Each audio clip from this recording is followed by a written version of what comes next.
우리 이어서 혈압에 대해서 다시 리뷰하면서 수업하도록 하겠습니다. 블러드 프레셔거든요. 혈압. 직역하면 피의 압력이죠. 피의 압력. 혈액이 혈관벽을 지나가며 생기는 압력이에요. 혈압이. 그러니까 우리가 호수 같은 길이 있다고 생각해봐요. 혈액이 지나가겠죠. 혈액이 물처럼 이렇게 유수하게 지나가는 게 아니라 가득 차게 들어가니까 압력이 펌프줄을 쫙 짜주면 자꾸 벽에 부딪힌단 말이에요. 그때 생겼을 때 그 압력 우리는 blood pressure라고 하고요. 혈압에는 수축기압과 이완기압이라는 두 가지 종류가 있어요.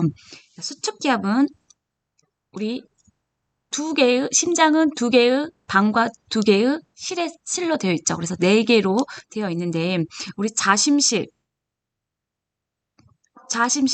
수축했을 때 자심실 수축해서 어떻게 하죠? 대동맥을 통해서 전신으로 혈액을 보내잖아요. 그랬을 때 생긴 압력, 자심실이 수축했을 때 생기는 가장 높은 압력을 systolic pressure라고 해서 SBP라고 하고요.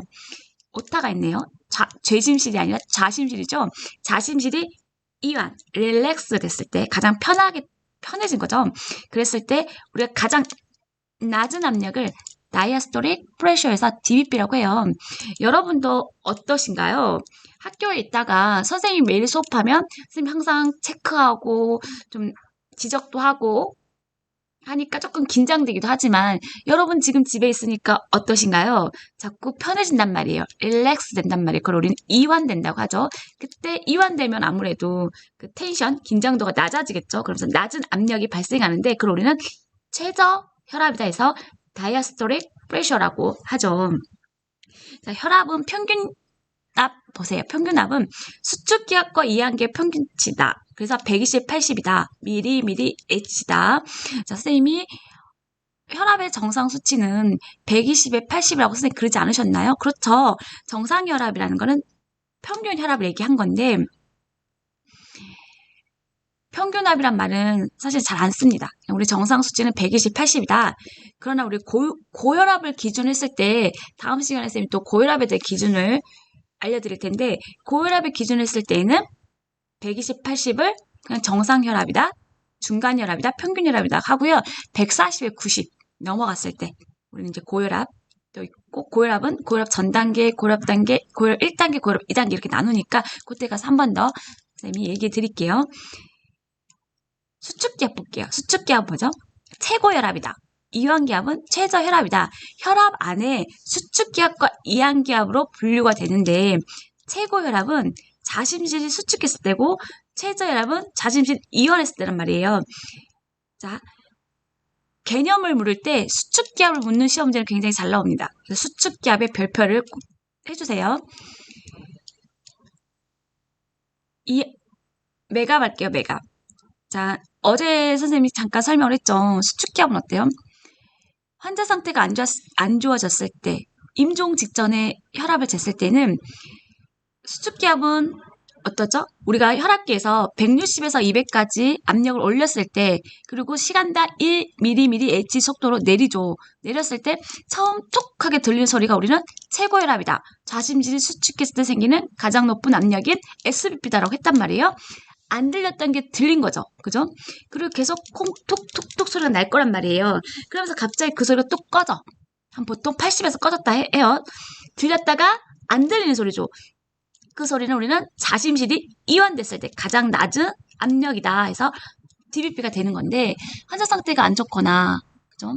임종 직전에 같은 경우에는 말초로 혈액순환이 잘 안 되기 때문에 혈압이 잘 안 들릴 수 있어요. 여러분들이 상완동맥을 잘 잡았더라 하더라도 상완동맥에다가 우리가 청진기 판형을 정확한 위치에 쟀다고 하더라도 그 듣는 소리가 잘 청음이 안 들릴 수 있죠.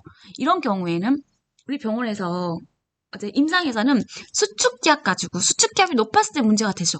수축기압이 너무 낮았을 때도 문제가 된단 말이에요. 수축기압이 너무 높았을 때는 고혈압, 수축기압이 너무 낮았을 때는 저혈압이라고 해서 혈압이 너무 높으면 혈압을 낮추는 약을 쓸 거고 혈압이 너무 낮으면 혈압을 높여주는 약을 쓰겠죠.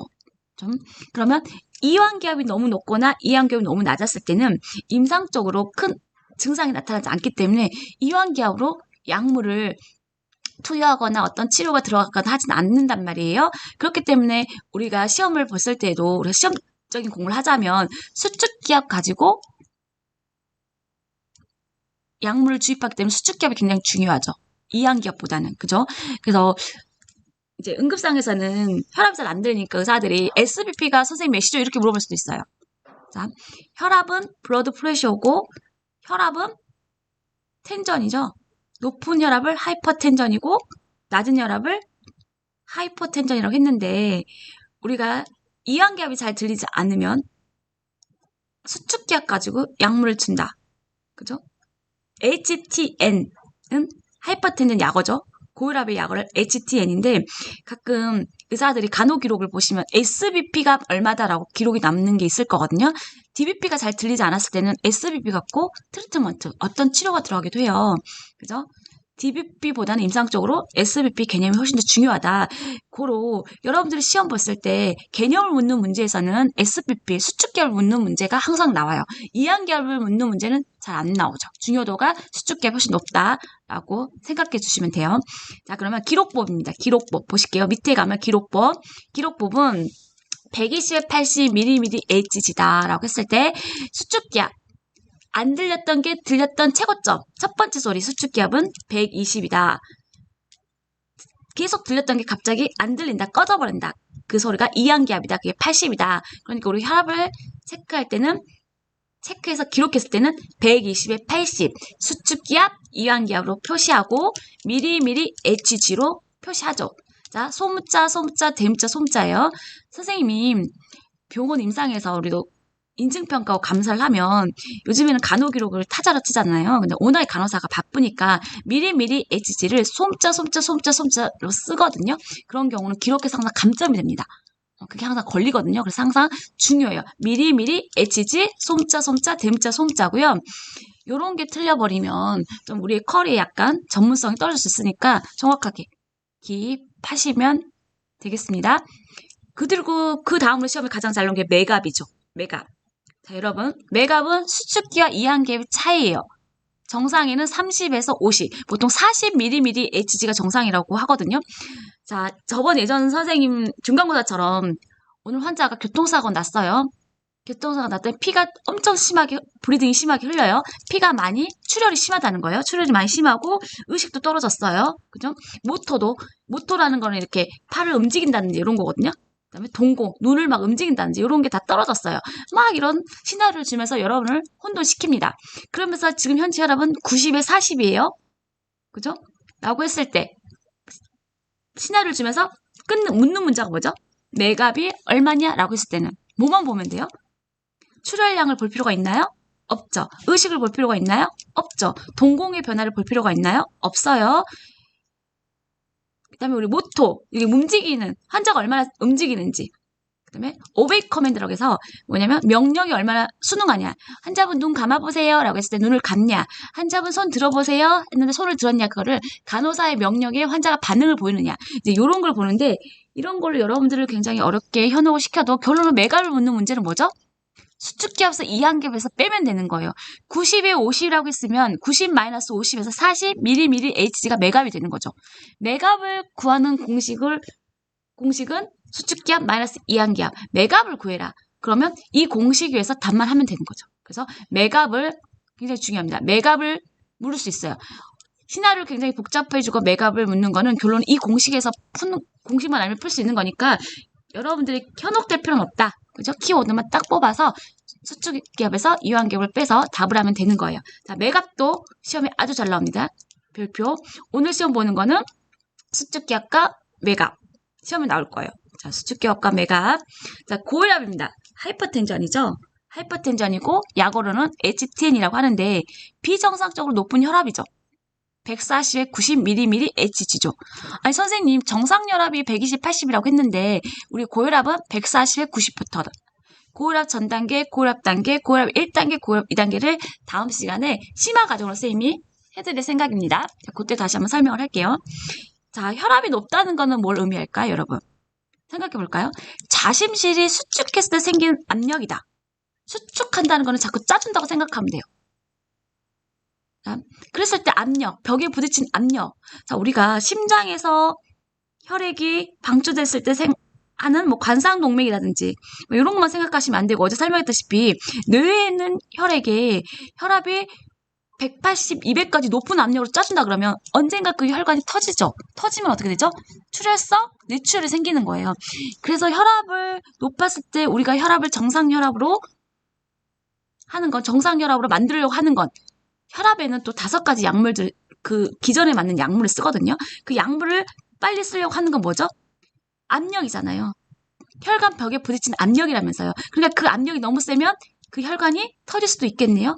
터지면 또 더 큰 2차, 3차 큰 손상과 질환이 생기죠. 그렇기 때문에 혈압을 잘 잡아주는 거, 정상 혈압을 유지시켜주는 거는 굉장히 중요하다고. 임상에서 너무너무 중요하죠. 그래서 혈압에 대한 개념은 시험에 무조건 나온다고 보셔야 돼요. 네. 이번에는 뭐 공부하죠? 우리가 혈압이 뭐야? 거기서 혈압에 대해 그 이하 개념들, 수축기압, 이항기압, 내갑이 뭐야? 이거 아는 거죠. 그리고 뭐죠? 혈압의 생리. 혈압은 생리 기전이 어떻게 되는데?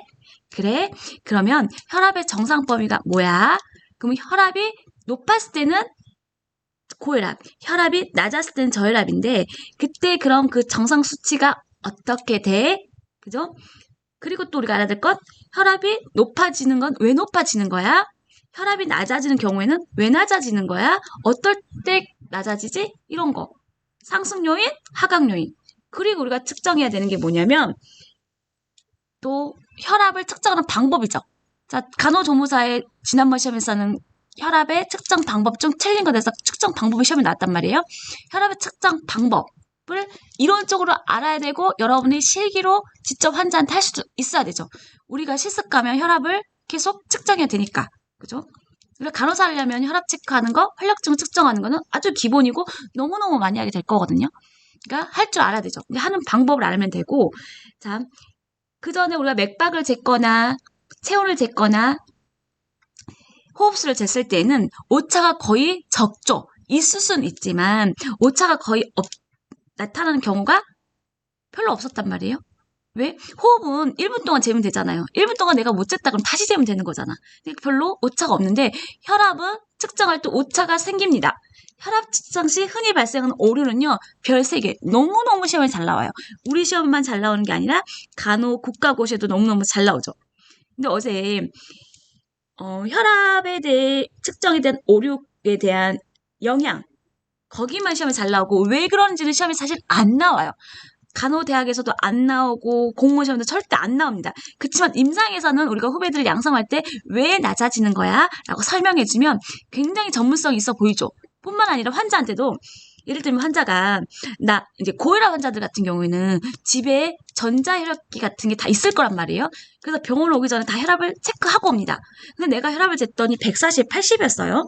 근데 병원에 왔더니 또 혈압약을 먹고 왔어. 그럼 혈압이 떨어졌을 거라고 기대했는데 병원에 왔더니 간호사가 160에 90이래. 그럼 환자가 난리 친단 말이에요. 아니, 내가 140에 90이었다. 그 집에서 약도 먹고 왔다. 근데 어떻게 병원까지 왔는데 혈압이 160에 90으로 오를 수가 있냐, 그 사이에. 이유가 뭐냐? 간호사 선생님, 이유가 뭐예요? 간호사가 잘못 측정한 거예요? 라고 했을 때 뭐라고 설명하실 건가요? 여러분은 어떤 설명을 하실 거죠? 환자분, 제가 잰 게 맞거든요? 전 혈압을 아주 잘 재거든요. 이렇게 설명하는 게 맞나요? 그렇기 때문에 우리는 임상에서 환자를 대면해야 되기 때문에 이론적으로 그 근거를 가장 잘 알아야 되는 거죠. 자, 여러분, 간호가 어떻게 되냐면,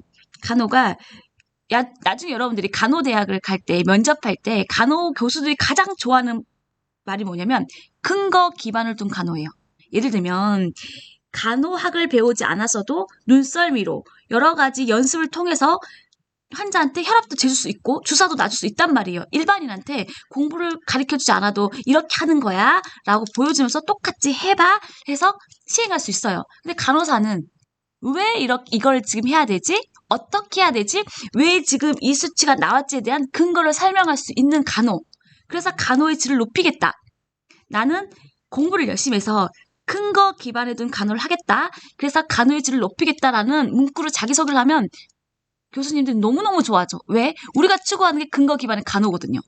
자, 그러니까 코로 여기가 왜 이 얘기가 나왔냐면 1학년 2반 학생들이 이 혈압의 측정 시 생기는 발생 오류가 뭐가 있는데 그 오류에 대해서 왜 그렇게 생기는 거예요라고 설명을 해달라고 했거든요. 굉장히 상급 과정이죠. 그죠? 시험에는 안 나와요. 그러나 여러분 실생활에서 병원에서 임상을 했을 때 환자를 대면했을 때 굉장히 전문성을 높여주는 분야이기 때문에 선생님이 자료 보냈을 거예요. 그리고 거기에 대한 심화 과정을 설명도 해드리겠습니다. 자, 볼까요? 그럼 다시 혈압을 상승시키는 요인입니다. 요인. 자, 혈압의 상승이라는 거는 딱 두 가지의 로직에 생각하시면 돼요. 혈압은요, 압력이 세지거나, 그죠? 압력, 쏴주는 압력이 세지거나, 볼륨, 수액, 약, 우리 간질량이 많아지거나, 두 가지 기준으로 해석하시면 돼요.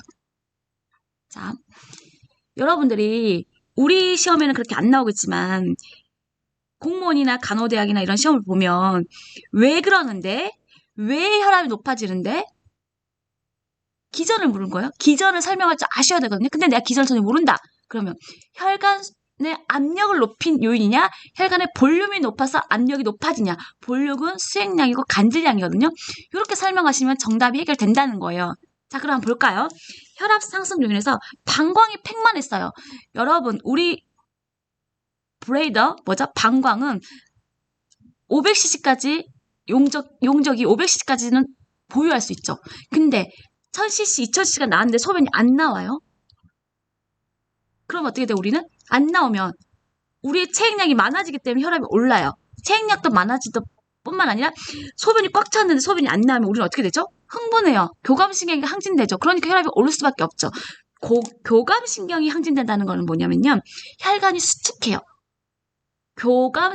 우리 혈압에서 보면 교감신경계가 항진된다는 거는 혈관이 수축하는 거고 일명상통한 말이거든요.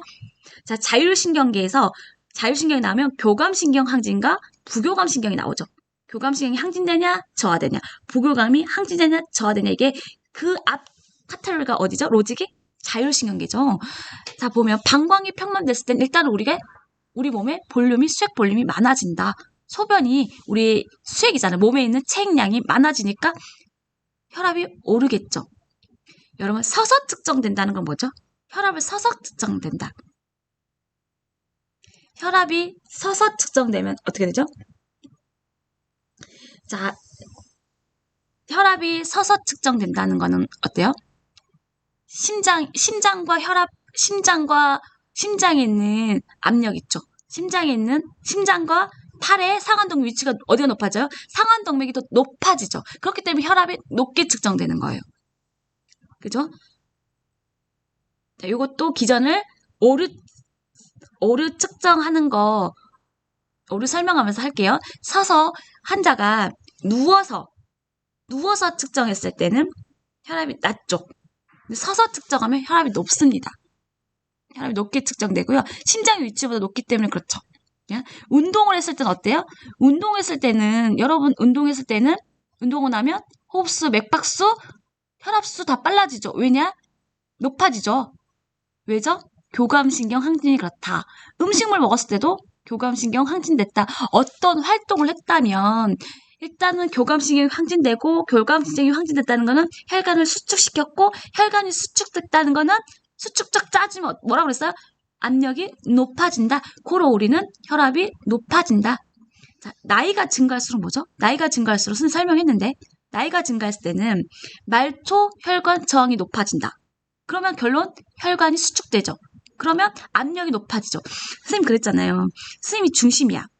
얘들아, 너희는 왜 집에 있는데 선생님 중심이에요? 여러분이 말초예요? 근데 선생님이 얘들아, 너희는 왜 집에 있는데 수업도 잘 안 듣고 수업 때도 이렇게 안 좋니라고 막 얘기했어요. 그럼 여러분들이 어머 선생님 죄송해요. 제가 앞으로 수업을 잘 듣겠습니다 라고 했으면 말초 저항이 감소됐잖아요. 감소됐기 때문에 선생님도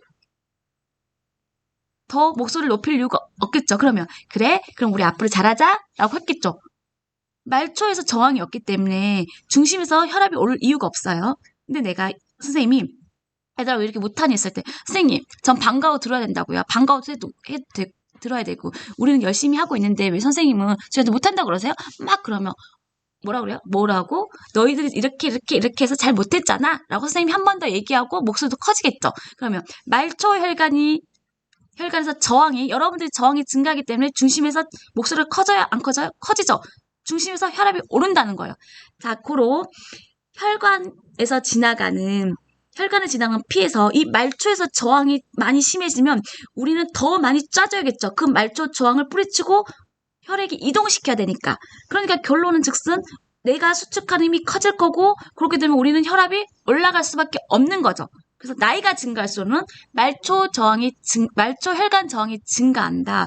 고로 우리를 더 중심에서 수축을 시키게 한다. 고로 압력이 세진다. 그래서 나이가 증가할수록은 혈압만 높아지죠. 나머지 대사량도 떨어지고 호흡수, 맥박수 다 감소하죠. 그죠? 그렇기 때문에 나이가 증가할수록 혈압만 증가한다. 굉장히 중요하고요. 혈관벽의 탄력성이 감소한다. 여러분, 탄력성이라는 건 뭐죠? 유연성이라고 생각하면 돼요. 혈관벽에 유연해서, 그죠? 어떻게 되냐면, 유연하다는 거는, 유동성이 있다는 거죠. 근데 탄력성이 감소했다는 건 단단해진다는 거거든요. 단단해지니까 벽에 탄력성이 감소하는 거는 단단해지는 거죠. 단단해지기 때문에 어때요? 혈압은 감소한다. 그래요. 유연성이 증가했을 때는 혈압이 오히려 그죠? 유연성이 증가했을 때가 바로 탄력성이 증가했을 때인데 그랬을 경우는 혈압이 낮아지겠지만 탄력성이 감소한다는 거는 단단해지기 때문에 혈압이 더 상승합니다. 그죠? 스트레스 받으면 어때요? 스트레스 받으면 여러분들이 스트레스 받으면 짜증나. 나 오늘 너무 힘들어. 라고 하면 교감신경 항진으로 혈관 수축이 되고 혈압은 상승하게 됩니다. 혈관 수축은 분명히 선생님 혈압 상승이라고 했어요. 혈관이 수축이 됐을 거는 더 압력을 짜줘야 되니까. 그럼 혈압 하강 요인 볼까요? 혈압 하강 요인은 혈관이 릴렉스해져. 아주 편해져. 여러분들 집에 있으니까 어때요? 좀 많이 이완됐죠? 그런 경우는 혈압이 떨어지겠죠. 자, 혈압이 떨어진다는 거는 우리 몸의 간질액, 체액량이 떨어진다는 거다. 그러면 금식했을 때는 어때요? 우리 몸에 체액량이 떨어지죠? 볼륨이 적어지죠? 금식돼서 탈수가 됐어요. 체액량이 떨어지는 게 체액량이 감소된 게 탈수잖아요. 그런 경우 출혈날 내 몸에 있는 피가 외부로 자꾸 새요. 그러면 내 체액량이 떨어지죠? 그런 경우 어떻게 된다? 혈압이 하강된다. 자고 있을 때 어때요? 자고 있을 때는 흥분 상태가 아니잖아요. 그죠? 그런 경우 혈압이 떨어지겠죠. 자, 전신마취제 진정제도 재우는 거잖아요. 그런 경우는 대사가 떨어지니까 교감신경이 항진할 일이 없겠죠? 그러니까 혈압이 떨어진다. 여러분, 이뇨제는 뭐죠? 이뇨제는 키드니가 망가져서 소변이 잘 안 나왔을 경우에는 우리 몸의 체액량이 많아진다, 적어진다? 많아진다. 그러면 우리의 볼륨이 어떻게 해요? 많아지죠. 많아진 게 아니라 적어지죠. 왜죠? 우리 몸에 있는 체액량을 빼내는 약이니까 이뇨제라는 게 소변을 보게 하는 약이니까 그러니까 우리 몸에 소변이 많이 빼니까 이뇨가 많이 되면 어떻게 돼요? 탈수가 되잖아요. 그러니까 일맥상통하죠. 혈압이 하강하겠네요. 자, 이뇨제는요. 우리 몸의 볼륨을 빼서 체액량을 빼서 혈압을 떨어지죠. 우리 혈압이 높을 때는요. 소변을 못 봤을 때 키드니 신장이 안 좋았을 때 소변을 빼는 약이 이뇨제인데 혈압이 어때요? 혈압이 높았을 때 혈압이 높은 게 뭐라고요? 압력과 수축과 볼륨이니까 양이니까 그 볼륨을 빼주기 위해서 이뇨제를 쓴다. 혈압약 종류의 5가지 중에 7가지가 있는데 가장 많이 쓰는 게 5가지니까 이 5가지가 중에 하나가 이뇨제예요. 그래서 여러분들이 어느 병원에 가나 라식스라는 이뇨제를 무지 많이 쓸 거거든요. 많이 쓰는데 그때 여러분들이 아실 거 이 사람이 신장이 안 좋아서 소변을 잘 못 봐서 소변을 누게 하려고 이뇨제를 줬는데 그 이뇨하게 되면 어떻게 된다? 소변이 많이 나올 것이다. 그러면 혈압이 떨어질 거다. 그래서 소변만 보려고 이뇨제를 주는 게 아니라 혈압이 높을 때, 고혈압일 때도 이뇨제를 주게 됩니다. 고혈압 약물에 이뇨제 섞여요. 그래서 이뇨제는 어떤 작용이 있냐면 이건 상급 과정인데 혈압도 떨어뜨리고 소변도 많이 보게 하고 혈당을 높이는 작용이 있어요. 자, 이거는 간호대학 졸업한 정도 수준 애들이 아는 얘기라서 여러분들이 임상에서 이런 얘기를 알고 가면 여러분의 그 전문성이 굉장히 높아지는 거겠죠. 자, 혈압 측정입니다. 이제 측정도 할 수 있으셔야 되잖아요. 자, 혈압 측정에는 혈압 측정 방법이 시험에 나왔다고 했어요. 그죠? 자, 혈압 측정에는 부위가 어디냐? 이것도 시험에 잘 나오죠. 자, 혈압은 청진으로 듣는 거고, 여러분들이 정확한 혈압을 들으려면 그 동맥, 아터리를 잘 체크하셔야 된다고 했잖아요. 보통 100%는 아니지만 대부분은 팔에다 혈압을 잴 거예요. 그때 쓰는 동맥이 브라키얼 아터리. 브라키얼 아터리죠. 브라키얼 아터리 상한 동맥을 쓰고요. 이제 팔에다가 혈압을 잴 수 없는 경우가 뭐냐? 이것도 시험에 굉장히 잘 나와요. 제가 상급 과정으로 해주려고 하는데, 예를 들면 여러분들 투석할 때 동정맥류로 통해서 투석을 하거든요. 그런 경우에는 그쪽 투석하는 팔에는 혈압을 재면 안 돼요. 뭐 세이브한다, 아껴둔다라고 세이브 팔찌를 병원에 가면 달 거거든요. 그런 경우 달면 안 되고요. 혹시 투석까지는 아니지만 너무 신장이 망가져서 소변이 안 나와. 그러면 기계를 써서 소변을 빼줘야 될 것 같은 거예요. 이런 경우는 비유엔 크리에틴이라고 해서 아조테미아. 너무 어려운 거죠. 자, 여러분 나중에 배울 겁니다. 자, 아조테미아는 질소혈증이 높아진 경우에는 앞으로 투석해야 되고, 투석하게 되면 투석관을 연결하기 때문에 팔에다 연결할 확률이 많죠. 그렇기 때문에 앞으로 투석까지 해야겠다라고 생각하는 경우에는 세이브 팔찌를 걸어서 그쪽으로 혈압도 재면 안 되고 혈당도 재면 안 되죠. 아무것도 쓰면 안 되게 좀 아껴두는 경우도 있고요. 여러분들이 이제 또 유방암 수술했을 경우 왼쪽 유방암은 그 겨드랑이 쪽에서 림프절이 많이 발달돼서 림프로 다 연결되어 있기 때문에 왼쪽 유방암을 절제하는 수술했다 그러면 왼쪽으로 팔에다가 혈압을 재거나 혈당을 체크하시면 안 됩니다.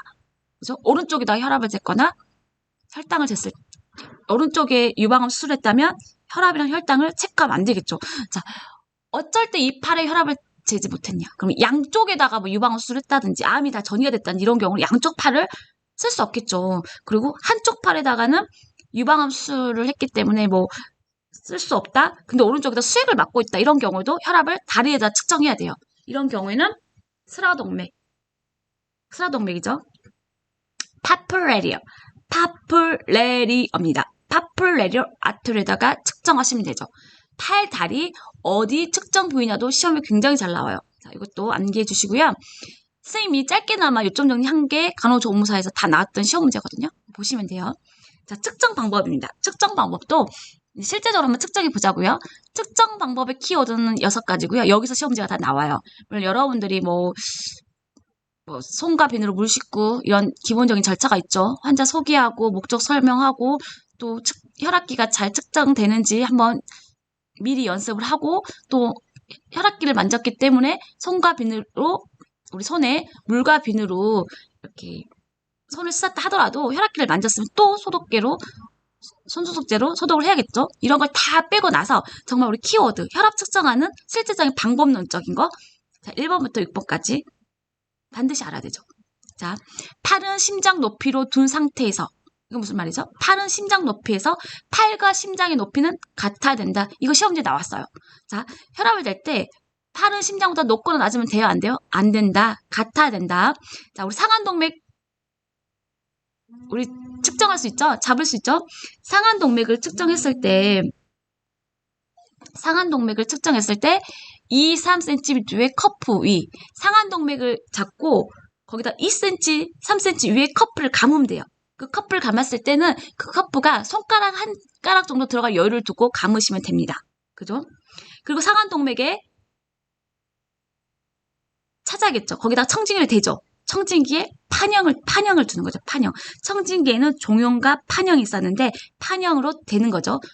그죠? 혈압기를 감았어요. 그다음에 청진기도 갖다 댔네요. 그럼 혈압기를 올려야겠죠. 어디까지? 160에서 200mmH까지 올라가게 공기를 넣는 거죠. 그죠? 그리고 공기를 빼줘요. 얼마에? 1초에 2mmH. 이게 시험에 나왔어요. 1초에 뭐 5mmH 내린다. 1초에 4mmH 올린다. 물론 2초에서 4초라는 책도 있긴 하거든요. 근데 일단 우리는 1초에 2mm Hg씩 내린다. 1초에 시험에 나왔던 부분입니다. 하고 그때 선생님이 그랬어요. 내렸을 때 안 들렸던 상태에서 들린다. 그 소리가 뭐라고요? 처음 들린다. 가장 높은 소리다. 수축기압이다. 그죠? 차츰 공기를 뺐다가 계속 들렸는데 소리가 없어지더라. 들렸던 게 안 들리더라. 그랬을 경우는 뭐라고요? 이완기압이다. 알아두시면 되고요. 자, 그러면 혈압을 체크했는데 잘 못 들었어요. 재측정해야겠죠? 그럴 때는 어느 정도 있다가 재야 되냐? 1분 후에 시도할 것. 1분 후에 시도할 것. 왜 그래야 되냐? 정맥 우열 예방을 막기 위해서다. 다 중요해요. 1번부터 6번까지 시험 문제 키워드입니다. 이쪽 보시면 되고요. 자, 그럼 우리 혈압 측정 순서입니다. 체온, 혈압 측정은 순서는 다음 시간에 선생님 또 해드릴게요. 우리 활력지구 순서는 체온, 맥박, 호흡, 혈압이고요. 혈압도 체온 측정 순서는 저희가 순서대로 또 수행평가 보도록 하겠습니다.